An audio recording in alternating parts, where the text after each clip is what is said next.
What's up, everybody? Coal Miner Customs here. Today we're going to be going over how to engrave on Slate images. We're going to be going from this to this, and I'll be giving you all the settings, the images that you may want to pick, the next steps on how to take your image to a black and white and then invert it, or what we call it, or negative. So let's get into it.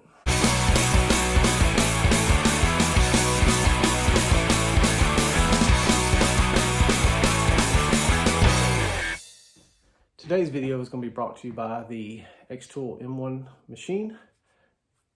These will be your settings. And if you check out the description below, there'll be a link to the Xtool website on the machine that I am using. And also too, I'll have a link in the description for the slate tiles that I use on Amazon. So the next thing you're going to want to do is choose an image that you want. You're going to need to probably enhance it if it's not already a good quality. If it is a good quality, you probably won't have to worry about this step, but if it is somewhat blurry and you do need to enhance it and clear up the image, you can choose, there's PicWish, free photo enhancer. Those things are, those websites are online and they're free to use. You just upload the image. It's pretty much self-explanatory on that, but if you do have a bad quality image, you will need to clear it up before you go to the next stage. So the next thing that you'll need to do once you get your image cleaned up, you'll need to turn it into a black and white image. As you're doing that, make sure that it doesn't cause any other kind of issues as far as making it blurry once you use something either on your iPhone or laptop and you change it over to a black and white image. So once you get to that point, we'll go over to the Xtool software and I'll show you what to do next. All right, we're on the Xtool program for the M1. So I already have my image pulled up, and as you can see, I've already got it turned into a black and white. So the next step that you want to do is I normally will adjust my sharpness up fairly high, and that just helps a little bit better quality of the image and stuff. So because this picture is a picture of a picture, so the quality was a little bit lower than normal. As you can see, that may have adjusted. I don't know if it's picking up on the camera, but turning my sharpness up to about 80, 83, I even go up to about 85. I never really go to 100 because sometimes that actually causes sometimes more of an issue. But the next step you would do is what we call the invert or the negative style. So you'll go right here on the program and hit invert, and it should change your image. Okay, so it changed over. So what you're going to be looking for now, so you get a good quality three-dimensional, and you get the depth in there, and you get the shading and stuff, and you just get the image that you're looking for when you put it on these slate tiles, is that if you look on this image right here, everything that is in black or that's darker grayish color is what's going to engrave. Your white areas, they're not really going to engrave. They may engrave lightly, but not that much. So what your next step is to come over here and adjust your grayscale, because what we really want to do is that we want to, if you can see where my mouse is, we really want to highlight these areas around the eyes, the mouth, anywhere you have depth and shading. You've got to adjust that contrast in there. All right, so what we're doing is we're adjusting the grayscale slider here.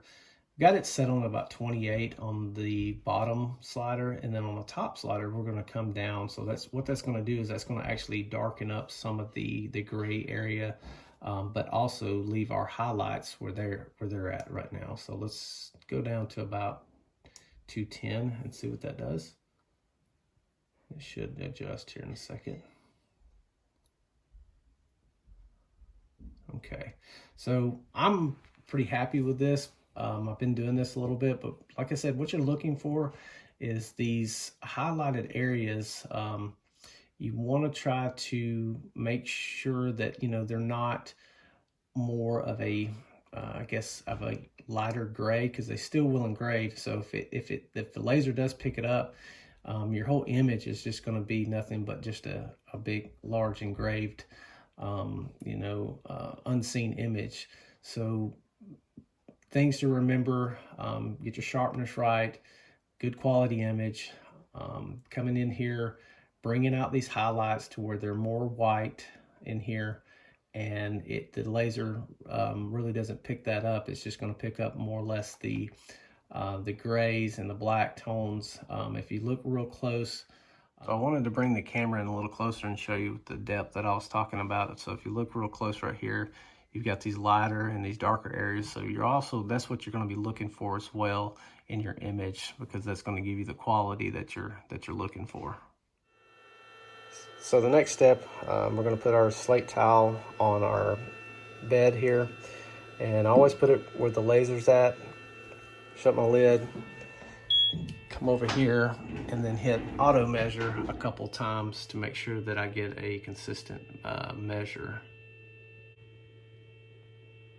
So it's giving me 0.267. We'll hit that again.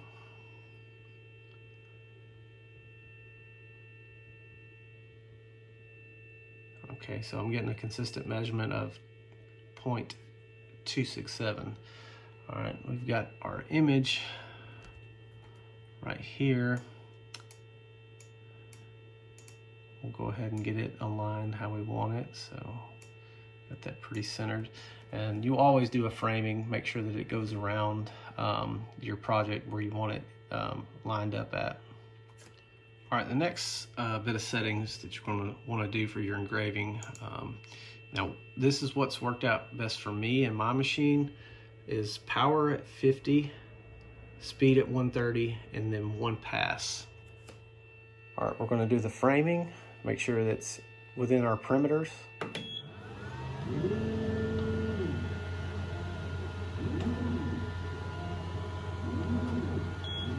Okay, I like the way that looks. All right, once you get everything aligned, you're going to come over here and hit process. And we should get an estimated time on how long this is going to take. It's usually taking about 15 minutes for most of these.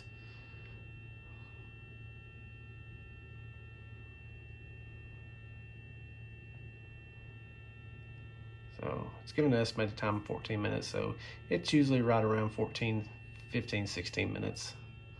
All right, we're going to hit start.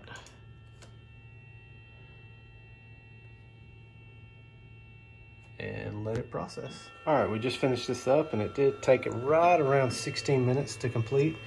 And as you can see, we're still not done with this. I'm gonna actually show you the next step, and that's putting a urethane coating on this. So I've come down here to my shop, and this is the urethane that we're gonna be using to put a coating on this.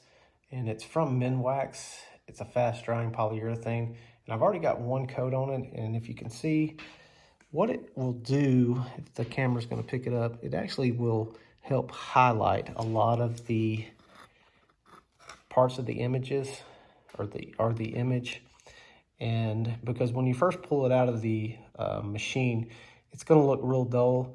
But what this does, it will help highlight all of the areas that I was talking about on the computer previously. Hey, if this video was helpful, give us a thumbs up. And if you haven't already subscribed, subscribe to us. And also check out that description down below for the machine that I'm using and for the materials. Until next time, we'll see you later.